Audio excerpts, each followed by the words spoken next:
سلام علیکم. امروز میخوام درباره پنجکین یک شعر تضمیم رو بخوانم. یک از دوستان ما، برادران ما، سیاوش، این دو مصرع را نوشتن و از من خواهش کردند که همین را دوام دهم. من به همین شعر تضمیم نوشتم و حالا برایتان میخوانم.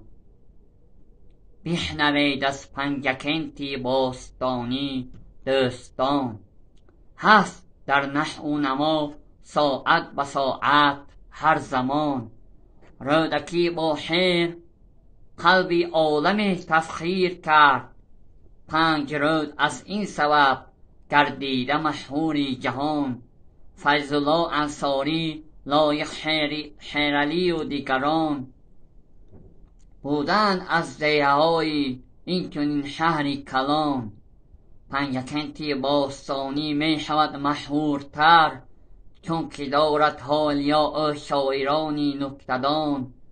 کوزادی فتح الله از جمله آنان بود، باوری دارم به او شعرش بماند جاودان. من نفخرم پنجکینم تاریخی دارد کهن، فخر من از آن بود چون زادگاهی شاعران.